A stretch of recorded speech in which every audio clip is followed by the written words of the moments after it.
Hello and welcome to Business Standards Morning Show. I am Ruchika Chitravanshi and let us take a look at the stories for today.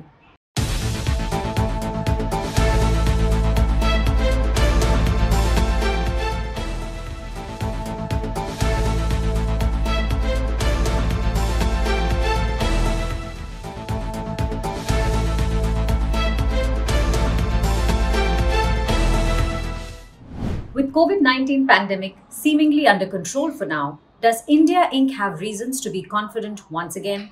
And is there a revival in demand across various sectors which would justify positive business sentiment? Let us find out.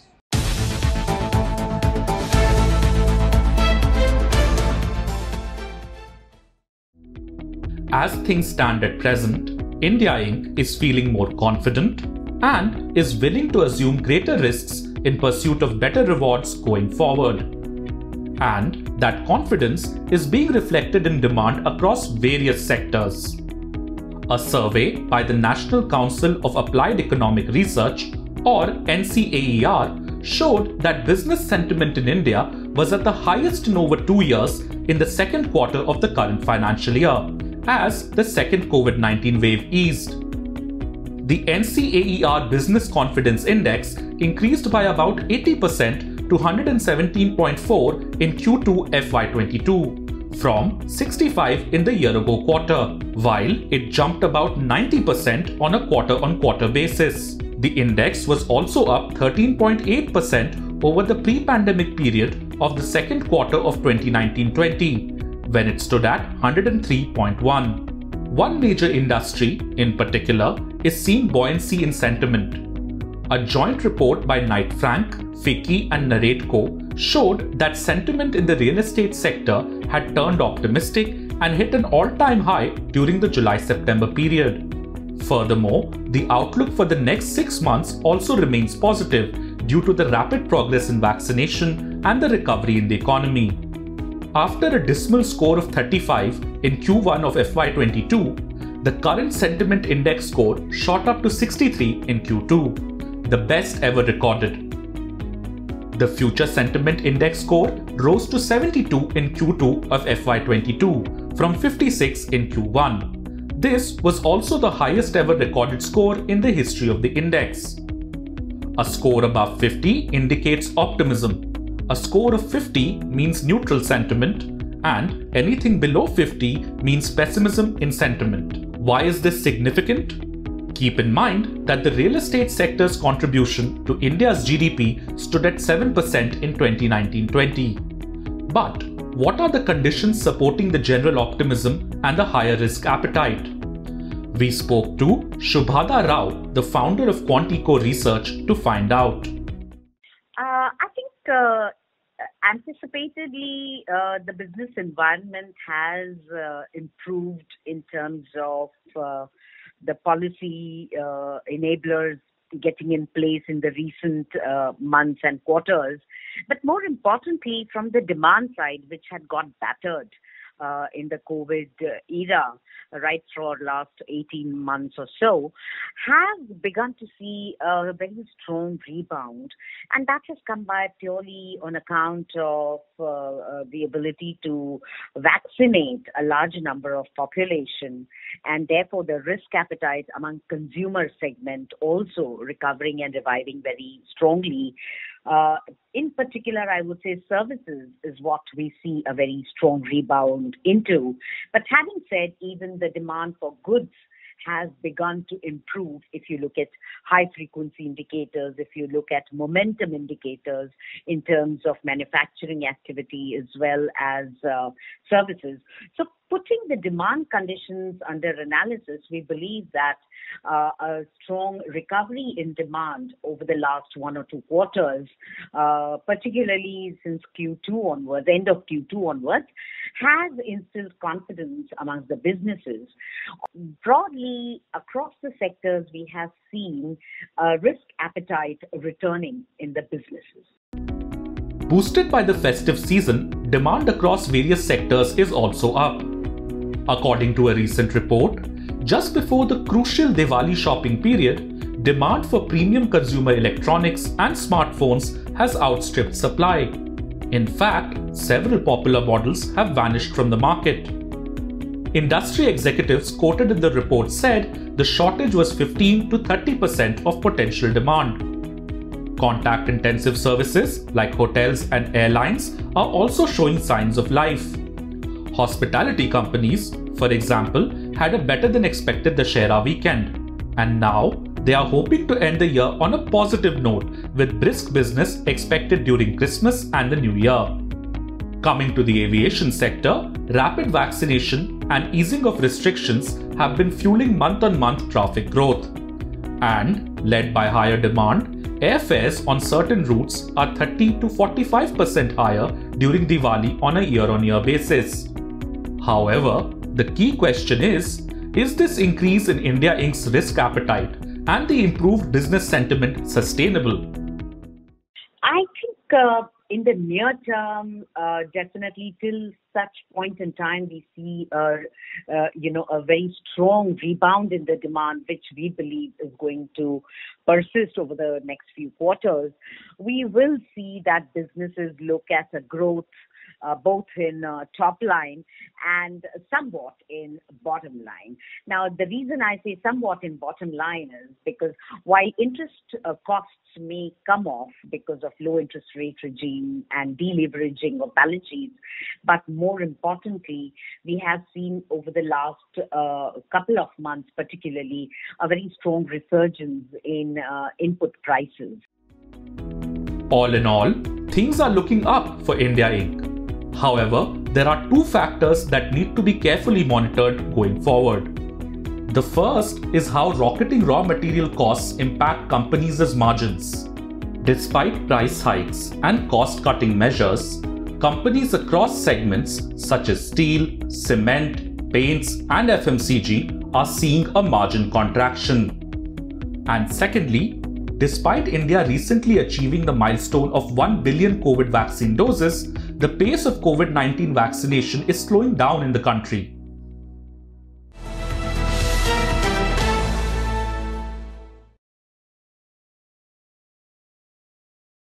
It is being referred to as India's healthcare sector's UPI moment.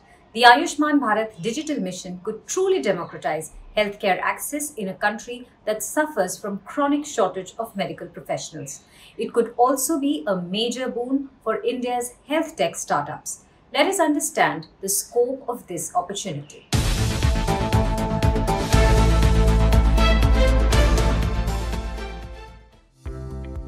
Finding the right doctor is just one part of the puzzle. A lot of times we see diagnosis going wrong, patients wanting a second opinion, and treatment taking longer than expected because of disease complications. Why is that so? Well, it is difficult to come up with an accurate prognosis if the patient can't recount their past medical conditions. So what if there was a health locker of sorts containing all of the patient's past medical tests, lab reports, details of previous conditions, their diagnosis, etc.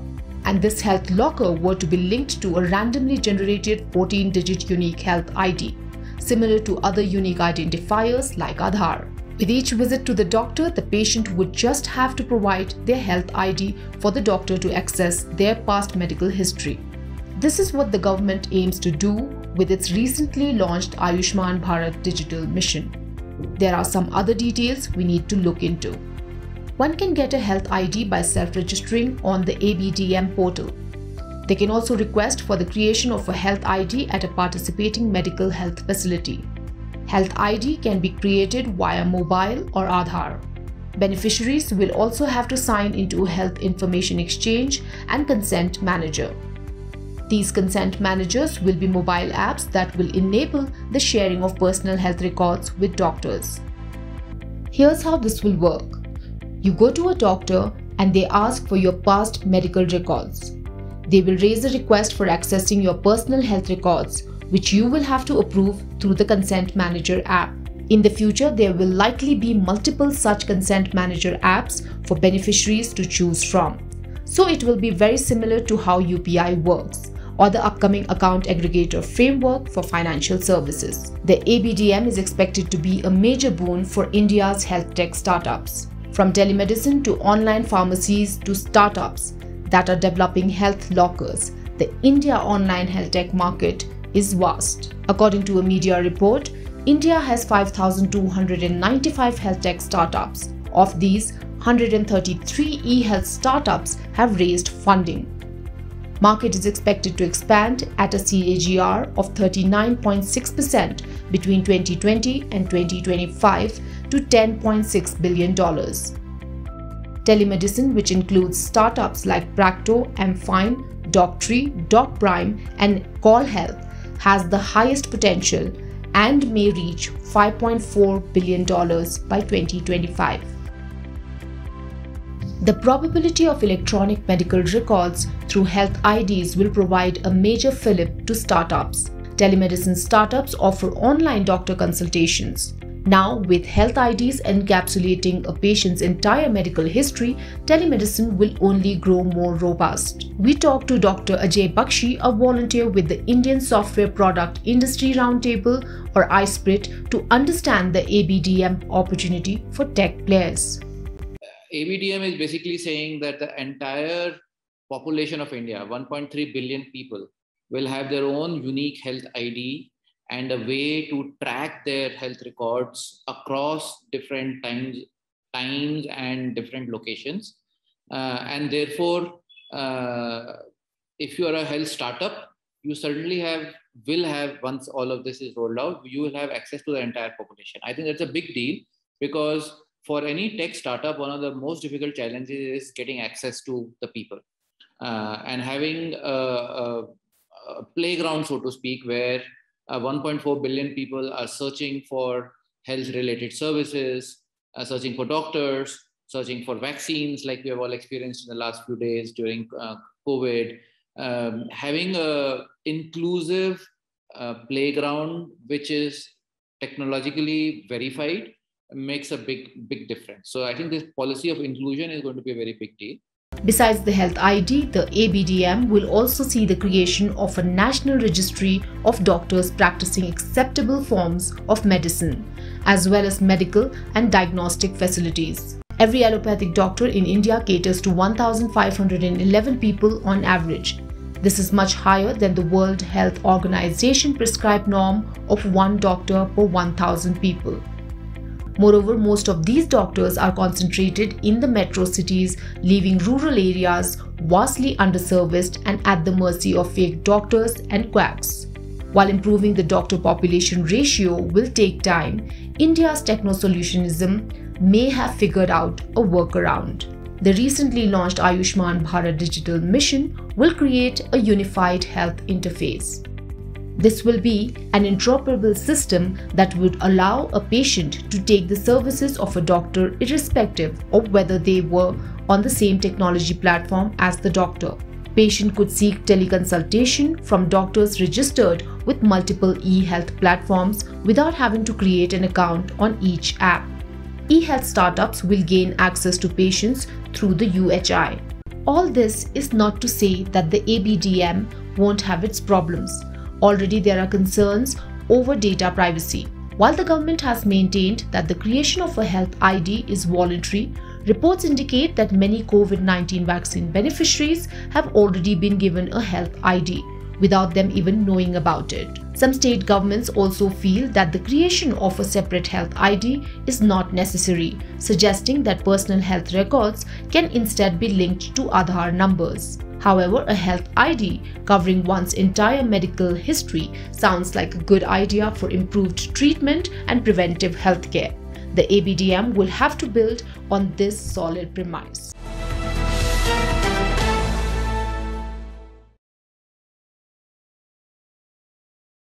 The Sensex and Nifty indices witnessed their sharpest intraday correction on a year-to-date basis yesterday as foreign investors continued to offload their shares.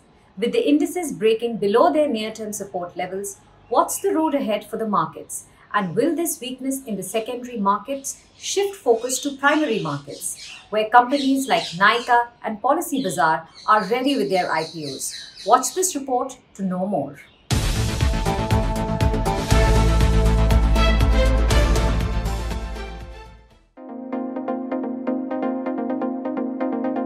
Relentless selling by foreign institutional investors amid a cautious outlook in India by foreign brokerages has halted the market rally. In the past fortnight, at least 4 brokerages have recommended the clients to consider a higher exposure to other markets like China and Indonesia, which have usually underperformed India this year. The latest to join the league is Morgan Stanley, which yesterday downgraded India to equal weight, citing valuation and near-term headwinds as key concerns. Remember, Nomura and UBS had recently downgraded Indian equities owing to similar reasons. Meanwhile, Christopher Wood, global head of equity strategy at Jefferies, said his company's overweight position on India had come under a threat. The change in stance has coincided with the latest round of correction in the domestic market. In the past 9 sessions, the benchmark S&P BSE Sensex has shed 1,781 points, of which 1,100 points came yesterday alone. The Nifty 50 meanwhile has fallen about 600 points, half of that yesterday. In the broader markets, the Nifty Mid Cap 100 and the Nifty Small Cap 100 have declined nearly 2,400 points and 900 points respectively during the period. So where are the markets headed? Let's go to Avadhut Bakkar to know key levels. The BSE Sensex and Nifty 50 have seen one of the biggest decline on year-to-date basis, with over 1,200 points decline in Sensex and 400 points in Nifty 50. The road ahead seems uncertain and risky. However, as long as next crucial levels are upheld, which are at 59,000 for Sensex and 17,550 for Nifty, the trend may see sharp reversal. To regain the positive momentum, the Sensex needs to close above 60,900 and Nifty above 18,150. The general scenario looks dicey at current sentiment, but the bigger bullish trend hasn't been dismantled yet. Gaurang Shah, who is the Senior Vice President at Geojet Financial Services, also suggests investors to use this correction to enter the markets. It's healthy for the market. We've been consistently going up. Few thousands of point correction on the Sensex or a couple of 100 points correction on the Nifty is always a welcome point. It gives chance for the new investors to come in, and more importantly, there was a lot of leverage position and there were a lot of weekends that got into the market. So that cleansing was necessary, and that's what is happening. So is this a good time to buy? Absolutely. I don't think as an investor you have to worry about anything. Only request is, Puneet, buy strong companies, fundamentally sound companies. Basically focus on large caps and then possibly sector specific mid caps. But small cap and broader markets, unless you understand, don't get into those stocks. As the near-term trajectory looks uncertain, investors should trade cautiously and focus on fundamentally strong companies. However, if you are still unsure about trading in the secondary market, you may turn to the IPO market, which is abuzz with fresh offers. Nykaa's initial share sale, for instance, sailed through on the very first day yesterday, despite the weakness in the secondary market. Further, Fino Payments Bank will open its Rs 1,200 crore IPO today with a price band of Rs 560 to 577 per share. That apart, the initial public offering of PB Fintech, the parent company of Policybazaar and Paisabazaar, will open on November 1st. With the price band of Rs 940 to 980, the company is looking to raise Rs 5,700 crore at a valuation of Rs 44,000 crore. Notably, this is more than the Rs 25,923 crore market cap of New India Assurance, the country's largest non-life insurer.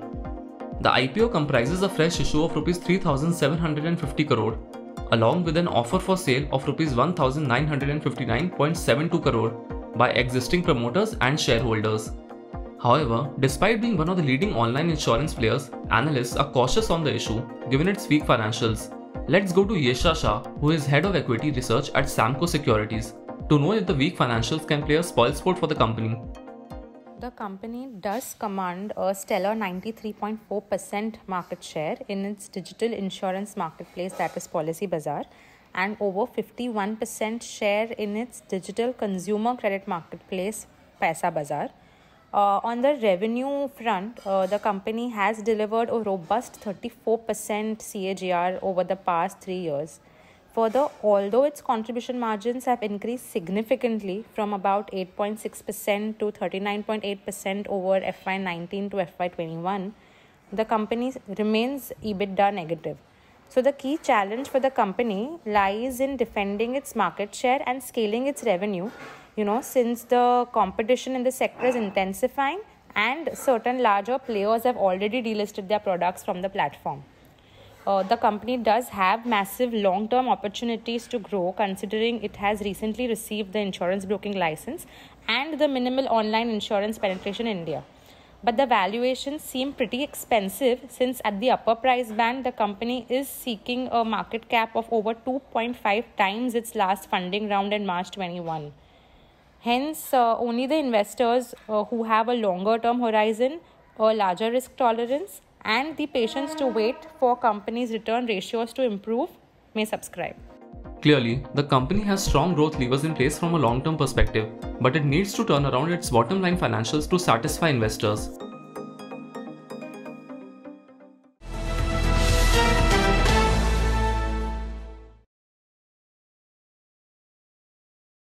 India's equity markets have been in an extended bull phase. We have seen the markets rallying from some time, and we are also hearing the term bull market being used very frequently these days.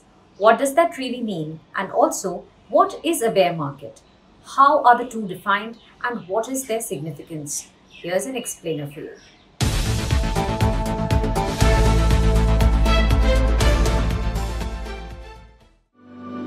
Bull market and bear market are said to be two opposite phases in a market. In a bull market, stock prices continue to rise over a period of time, whereas in a bear market, prices continue to decline over a period of time. The market rise can be attributed to several factors, such as a positive economic outlook, strong corporate earnings, etc., and vice versa in the case of a declining market. One of the commonly accepted definitions of bull and bear market phases is that when the stock price rises 20% or more from its recent low of 52-week low, it is said to have entered a bull phase. On the other hand, as and when a stock falls 20% or more from its recent peak or 52-week high, it is said to have entered a bear phase. Can every 20% rise or fall be defined as a bull or bear phase?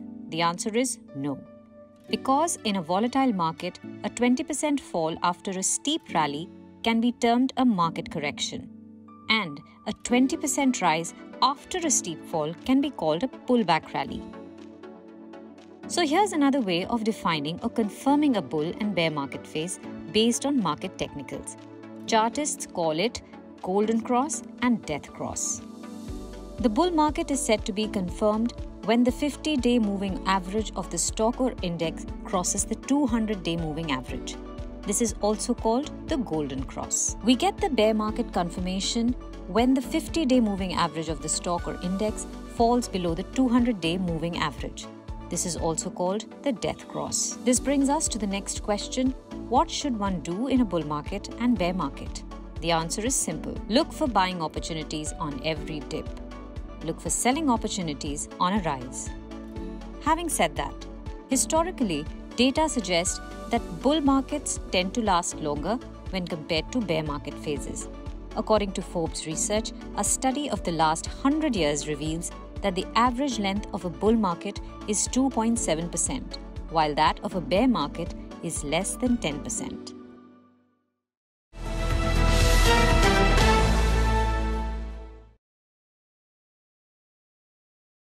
That's all we have for you today. We will be back with more news and analysis. Stay tuned, and thank you for watching.